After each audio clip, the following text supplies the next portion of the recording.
Hello everyone, welcome to Legal Darshan. In today's video, we are going to talk about case number 47 of the AOR leading cases list given by the Supreme Court of India. And the case is Navtej Singh Johar versus Union of India.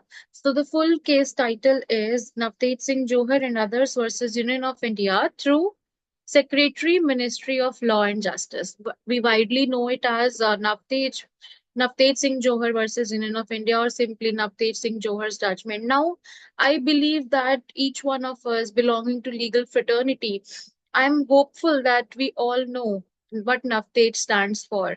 So this judgment is basically the judgment which is decriminalizing Section 377 of the Indian Penal Code, right? Now that when we study BNSS, when we study Bharatiya Nyaya Sanhita BNS 2023, the new IPC, in that code in Bharatiya Nyaya Sanhita, 377 provision has been totally boycotted. It has not been inserted because we had Navtej Singh Johar saying that 377 has constitutional invalidity to some extent, right? But towards the end of this discussion, we will also see that how it becomes a little problematic that the provision per se, whole of the provision has been discarded in the new Bharatiya Nyaya Sanhita. Okay, so now let's get back to the Navtej, the judgment in Navtej. Now, what is happening here? To understand Navtej, we need to go back to two cases. One is Nas Foundation versus NCT of Delhi. Okay, this is a Delhi High Court judgment, which is observing that yes, of course, 377 violates the constitutional guarantee of equality and right to life, and therefore 377 should be decriminalized. But however, this decision gets challenged in Suresh Kumar Kaushal versus NCT of versus NAS Foundation, pardon me, versus NAS Foundation in Supreme Court. So a division bench, two judges bench in 2004 upholds the validity of Section 377. Now, what is Section 377? Okay, so when we read Section 377 of the Indian Penal Code, the section reads as unnatural sex as an offense, right? So unnatural sex as an offense has been punishable in section 377. Now the section 377 of BNS of IPC, BNS no longer has 377. So now IPC 377 is using the word against the force of nature.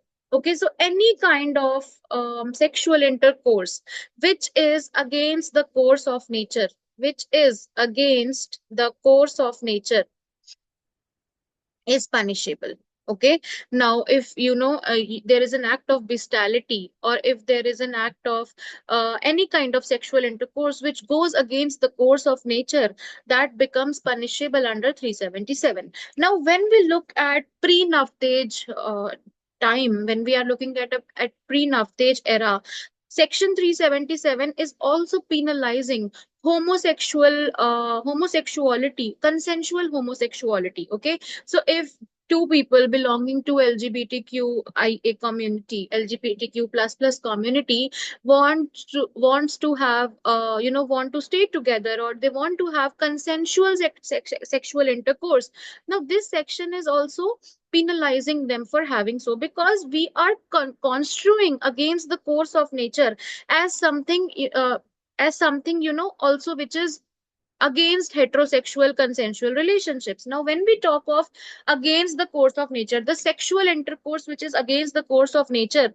it is a very subjective term. It is a very, there can be very subjective interpretation. So now we have Nalsa happens in 2014, Nalsa versus Union of India. We have had a discussion of Nalsa versus Union of India, which is identifying LGBTQ plus community as third gender. Now, the jurisprudence develops further in Navtej when we are, basically dividing section 377 in two areas, in two we are bifurcating it in either the act are consensual or the act is non-consensual. Okay, so 377 basically is penalizing all kind of sexual intercourse which is against the course of nature. So because we were in the olden times we were actually believing that it is heterosexuality which is the norm, and the horizons were not so wide that we could have considered homosexuality in account. So anything that goes beyond heterosexual intercourse, consensual heterosexual intercourse, was taken up in the ambit of um, 377 IPC. But now with this judgment, now in Navtej, what is happening? In Navtej, Suresh Kumar Kaushal is being challenged that Section 377 is violative of constitutional freedoms, constitutional fundamental rights. That, it is violative because if two people want to stay together, if two people want to have consensual sexual intercourse, why is it that, law is penalizing it? So this Section 377 should be struck off because it is contagious. It is not allowing two adults to engage in sexual intercourse without penalizing them. So now this case is presided by five judges bench, presided by Chief Justice of India, the then Chief Justice of India, Deepak Mishra sir. And we have four more judges in the bench. We have Justice Nariman, we have Justice Khanvilkar, we have Justice Chandrachud, Justice Indu Malhotra. And all the five judges unanimously say that Section 377 is violative of equality. Section 377 should be struck down to the extent. Now we need to note this word. So Section 377 has not been struck off in entirety, but it has been struck off to the extent that sexual intercourse is against the course of nature and is non-consensual. Okay, so we are striking off only that applicability of Section 377 in Navtej Singh Johar, which is criminalizing consensual sexual acts between two adults belonging to LGBTQ community. Okay, so now in this case, what is happening? So I will just use my board for a while. Now, sexual intercourse for the purpose of 377. We are not going into rape, or we are not going into 375, 376, which is 63, 64 of the new code BNS. We are just going into sexual intercourse. The judges here are looking at two dimensions. One is consensual and another is non-consensual. Earlier, both of them were penalized under 377. Now, when any kind of sexual intercourse between homosexual couple, okay, so the couple is homosexual, couple is belonging to LGBTQ community, the third gender. If that is consensual, Section 377 would not be attracted. So Section 377, as I was just telling you, it has not been struck off in entirety, but it has been struck off to the extent that it penalizes consensual sexual intercourse between two people sharing same sexual orientation, or belonging to LGBTQIA plus communities. Now, when we look at the essentials in this judgment, the head notes can be referred here. This judgment is one of the progressive judgments that we take into account. So Section 377 is constitutional if a man or a woman is engaging in bestiality. Okay, so bestiality is basically having sexual intercourse with the animal. Of course that is against the course of nature. How does an animal consent, right? So that kind of act is punishable. But when you are penalizing homosexual intercourse in the name of 377, that is not constitutional. So one distinct, we often as we are always in hurry, and we do, of course the judgment is 368 pages, and since the time is running, we are all running, we are either running from colleges, or we are either running in the offices. So we don't often get to read the 368 pages of the judgment, and we come to a conclusion that Navtej said 377 is uh, unconstitutional and we should strike it off. But the reality is 377 has been partially upheld because in that case you will not have any protection for bestiality. And it is also saying that if there is non-consensual homosexual intercourse, then that is also punishable under the under this provision, under this section. Okay, so it is not that a homosexual couple there cannot be non-consensual sexual intercourse. There can be non-consensual. One might not consent for the act, but it might happen with the person. Okay, so where do they go? Where, what remedy do they seek? So they come to 377, because ultimately when 377 is dividing consensual and non-consensual acts, right? So non-consensual acts ultimately become penalized under section 377. Now this judgment is also talking of against the order of nature. Okay, so the expression against the order of nature has not been defined in IPC. We are, because Navtej is 2000, Navtej is 2017. Yeah, 2018. So Navtej is 2018, and BNS is there in 2023. So definitely we are talking of IPC here. Now, when I use the word against the order of nature in section 377 of the IPC, I am not actually looking at what the definition is, because there is no definition so far given for the phrase against the course of nature.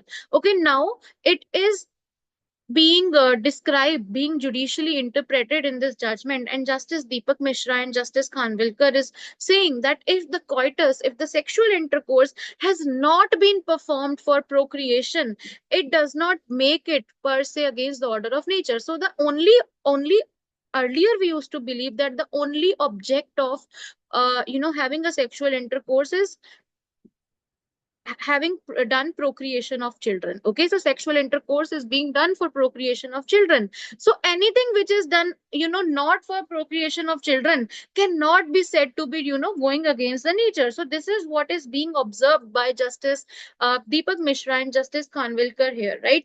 Now here the court is looking at Article 14, because Article 14 says law is equal for everyone. So if two people, irrespective of their gender, or they self-identify themselves as transgenders or third gender, if they want to engage in consensual sexual intercourse, and if law is penalizing that, then their Article 14 is getting breached, their Article 15 is getting breached, because of course it is discriminatory on the basis of gender. Then when we come to Article 19, it is also being problematic to their right of self-expression, as we did discuss in Nalsa versus Union of India. And when your Article 14 and 19 are violated, automatically 21 is in threat, right? So that is why Justice Nariman is also advocating that 377, to the extent that it is criminalizing consensual homosexual or heterosexual adults, penalizing them for sexual intercourse, that will be unconstitutional in the light of Article 14, 15, 19, and 21 and Yogya Karta principles on the application of international human rights law. Because Yogya Karta principles on international human rights law are talking about sexual orientation and gender identity. So they are advocating for the rights of transgender community, and we are adopting them in this judgment to give a sound reasoning. Okay, now 377 amounts to an unreasonable restriction for so this restrict, when we talk of Article 19, has certain restrictions. Okay, so freedom of expression do have certain restriction. Now 19 clause 2 says that if there is a threat to public decency or morality, you cannot exercise your Article 19(1)(a). So here 19(1)(a), the right of expression, the right of freedom to express is being exercised here for the purpose of self-identification, that I belong to a third gender community or so. So when you put 377, it becomes an unreasonable restriction for them. Okay, and consensual intercourse, consensual coitus, be it heterosexual or be it homosexual, it is not harming any public decency or morality, because nobody is performing sexual intercourse out there. It is being done in a private space. Hence 377 becomes violative of Article 19(1)(a) as well, because reasonable restrictions are allowed, but this is not a reasonable restriction, right? Now what is a very interesting note, interesting notation in this judgment is this judgment is looking at history of 377, how various other countries, America or United Kingdoms or other our neighbors, how they are looking out in the area of LGBTQ community, and what is the morality they are developing in that domain, right? So this judgment has been making reference to a lot of more countries of how their laws are functioning with respect to LGBTQ community. Now when we come to so now what is happening, 377 में जब हम penalize कर रहे थे, when we were penalizing consensual homosexual intercourse as well, now what is happening, we are inherently practicing discrimination now, because there is a stereotype operating that this person is not among us, so we are discriminating them inherently, and 377 become one of the tools in the hand of common public who do not associate themselves with the minuscule population of LGBTQ community to suppress them or to persecute them. So we need to get rid of 377 to the extent that it does not, override their choice of sexuality or their choice of having a consensual sexual intercourse with their respective partners. Now, here in this case, what I have found very interesting was that this in this case the court is looking at various doctrines. So we are looking at the doctrine of transformative constitutionalism here, in which we are saying, in which Justice Deepak Mishra and Justice Khanwilkar is saying that uh, the constitution is not a document which is just operating how it was made. So now this document is basically standing out. This document is not a stale document, it is not a dead document that once it was written it is done for. So we are moving ahead, we are choosing pragmatism. Okay, we are, the way society develops, we are widening the horizons of law in such manner that it entails everyone. Now when we talk of basic gender identity, when we talk of embracing one's own identity, we are talking of human rights here, right? So we need to have a transformative constitutionalism spirit in the Indian laws as well, so that when we can take a pragmatic interpretation whenever we need, so that we can encompass all the human rights of all the citizens of the country, of all the persons in the country, in fact, irrespective of what gender or what race, what caste, what community they do share. Okay, so the idea of transformative constitutionalism has also been talked about in this judgment, which I have found something very beautifully written, and which is very wonderfully done. Now next, there are two doctrines also which attracted my eyes, and I so want to discuss it here, because these doctrines, we know that this is happening, but the terminology that has been used by the judges in this case is just fantastic. Okay, so here I'll just come to the point. Yes, so here we are talking of doctrine of progressive realization and non-retrogression. Okay, so the doctrine of progressive realization of right is saying that in India or in any country where there is transformative, this is coming from transformative constitutionalism only, that realize progressive realization of rights should be in a manner that rights should be dynamic, rights should evolve how society is evolving. So you cannot say that we decided rights on the basis of heterosexuality. Now if we take up the same sex marriage case, I cannot say, or a normal prudent person, even in the judgment it is not directly denied that same sex marriage is something we will not allow. They just left it in the hands of legislature because legislative gap has to be filled. So we are realizing that two people sharing same sex, or maybe sharing uh, a third gender, they can live together, they do have a right to marry, we are recognizing it, but we are waiting for legislature to of course fill the gap. So when we talk of progressive realization of right, it is one such example that yes, the society is evolving, a third gender has evolved out over a period of time, people are advocating for their rights, and because they are in our country, we need to have a progressive realization of their rights as well. Now the other doctrine, non-retrogression, becomes its corollary. Okay, because when I am saying that I am progressively realizing rights, it means that I am not retrograding, that I am not going backwards, or I am not becoming orthodox. Okay, because I am moving ahead. So that means once you start moving ahead, you cannot go back in retrograde. Okay, so doctrine of non-retrogression.